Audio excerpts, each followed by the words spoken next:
Alright, so 2 things. First, we're just going to make sure everyone knows that this is a safe space, meaning that do not repeat any personal information you hear here. Okay, we're going to have a question and answer section at the end, so we don't want anyone repeating anything personal, but you can tell people about the stories, just leave the personal information blank. Also, don't make any labels, so don't assume anything about anybody else. We also have a lot of straight allies too, so no assumptions. And number 3, try not to use blanket statements, meaning don't use big generalizations. Try to use, I think, in my case, in my situation, from what I've experienced, stuff like that. Okay? Also, because we're talking about a large range of identities, we're going to use a blanket term, and we're going to use the term queer.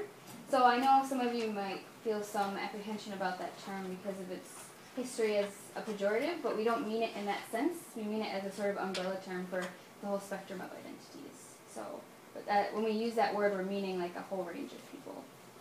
Okay? So, yay, queer! Woo-hoo! Okay. Is that my cue? Yeah. Yes.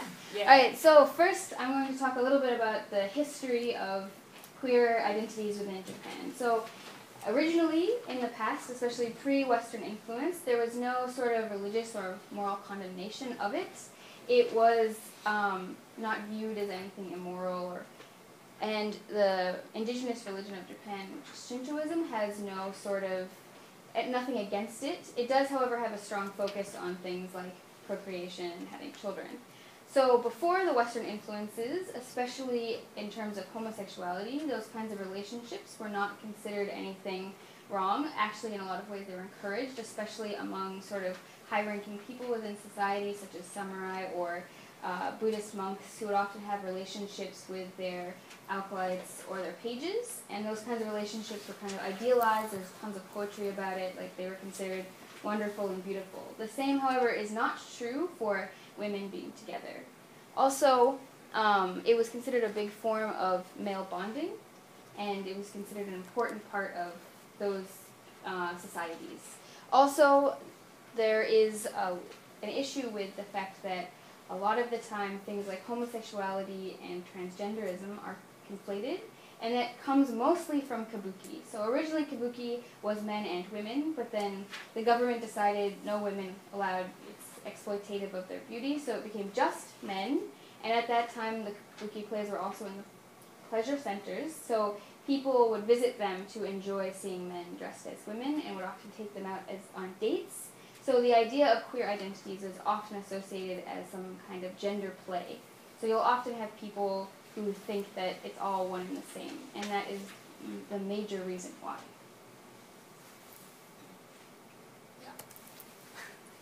Okay, so now there has been a lot of Western influence and things became a lot more secretive. So there's a lot of lack of awareness. If you talk to a lot of Japanese people, they might tell you, oh yes, I've met queer foreigners, but I've never met any queer Japanese people. I don't even think there are any.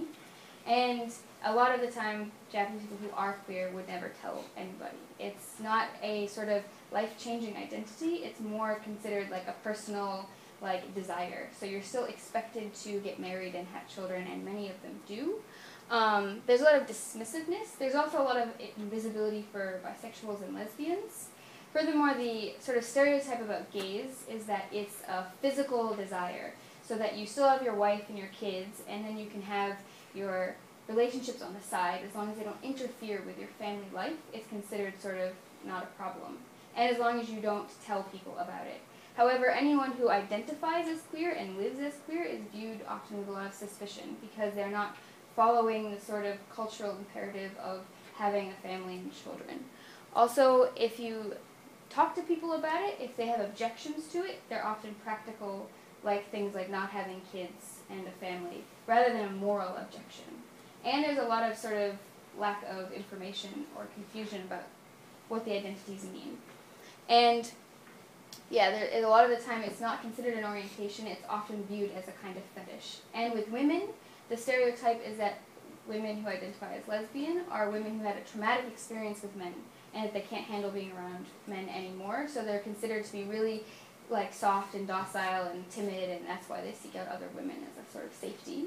And then double lives are really common. Even within the heterosexual community, you will often meet, if you get close with some of your coworkers, find out that yes, they're married, but they have a lot of like secret boyfriends or girlfriends, and it's kind of in a really odd way accepted. As long as it doesn't interfere with your family life and your spouse is never exposed to it, it's kind of not considered a big deal. And because there is less open discrimination, there's also a lot less activism. Most people don't live out, they kind of keep it secretive, so then they don't encounter much direct discrimination, and thus there's not as much need for the kind of activism you see in other countries. Next. So in modern society, gender roles are heavily stressed and coded, and they are a little different than maybe the gender roles that you're used to, and things like behaviors that seem extremely effeminate do not necessarily have the same meaning here as they would back home. So don't think that because one of your coworkers has this behavior or does this thing that it means anything, because it probably doesn't. And things like physical affection between people of the same gender is not considered indicative of anything either. It's more like we're really close friends. Like you may even see students in between classes, like two boys like cuddling each other, and it doesn't mean anything, which is a little surprising sometimes. And then also there is a really big confusion about the identities. They often view being homosexual and being transgendered as the same thing, and mass media really reinforces that. There are a lot of celebrities on TV that identify as gay, and they are often seen in drag as well. So the idea is that if you are a gay man, that means you're extremely feminine and that you like to wear women's clothes, and that's your thing. And if you don't fall within that, you are more likely to meet with even more confusion and lack of understanding. Yeah. There's also some thoughts that those people in the media, the ones that identify as gay in the media and cross-dress, that they're only acting and that it's just part of their TV role, and so when they go home they're going to dress the way that they, as a masculine or whatever, where they're supposed to. So some people think that it's just an act, which probably goes back to the whole kabuki thing. But yeah, sometimes you get that as well. Next, please. Okay, so probably one of the bigger questions on your mind, and this is also a large debate in the community. So coming out at work. So one of the first things I'm quickly going to bring up is this hone versus tatemae. Hone basically means your private self, your inner self, your true self inside. Whereas tatemae is your outer self, your public self, what you have on the outside. And these are very different in Japanese culture. So a lot of the other teachers and a lot of your coworkers, they'll show you just their public self. They will never show you their hone. So it's very, very separate. And they may be expecting similar from you as well. So, ultimately, the main question is to be out or not to be out. I'll tell you about my situation, and Ariana can tell about hers, and then maybe even Jared, you can share yours as well, because I like yours more. So, for me, I am out to some of my coworkers. In my opinion, I think one of the best situations is if you get to your community, you get to your area, you get to your school, you get to know the people you're going to be working with, you get to know everybody, you get a feeling for what kind of people they are. And that way they get to know you as well. And then you can come out to some people that you feel comfortable with. And that way they get to know you, and then they have this lens of queer added onto that, and it maybe changes what their thoughts were about being queer was. So it changes what it meant. They get rid of those stereotypes because they got to know you first. So I feel like that is one of the better ways to go about it, instead of getting to your town and someone asking some questions and immediately letting them know whatever queer label, whatever you'd like to use. And then that way, instead of them, they have that queer lens on automatically, and then they get to know more things about you, but it's always colored by knowing that you're queer. So this way we can get rid of some of the stereotypes or some of their thoughts, if you let them get to know you and your wonderful people instead, first. So that's one way. So for me, I'm out to some teachers. I got to know them. I've been at my school for over 2 years. Some of the teachers I got to know very closely, and eventually I did tell them. It wasn't too bad. They didn't talk. They weren't so friendly with me for a while. They were pretty confused. But eventually we started talking again normally, but we don't bring it up. It's just something we do not talk about. So they don't ask me anymore. And now that I've been at my school for a while, I've started to try to come out to some students. I teach at a high school, and I'm at one school as well. So my students know me pretty well. And luckily I have an English room where students can come and hang out if they'd like to. So lately I've had students more recently ask me, do you have a boyfriend? And instead of before where I'd be really nervous and I'd say no, or it's a secret, or try to change the subject.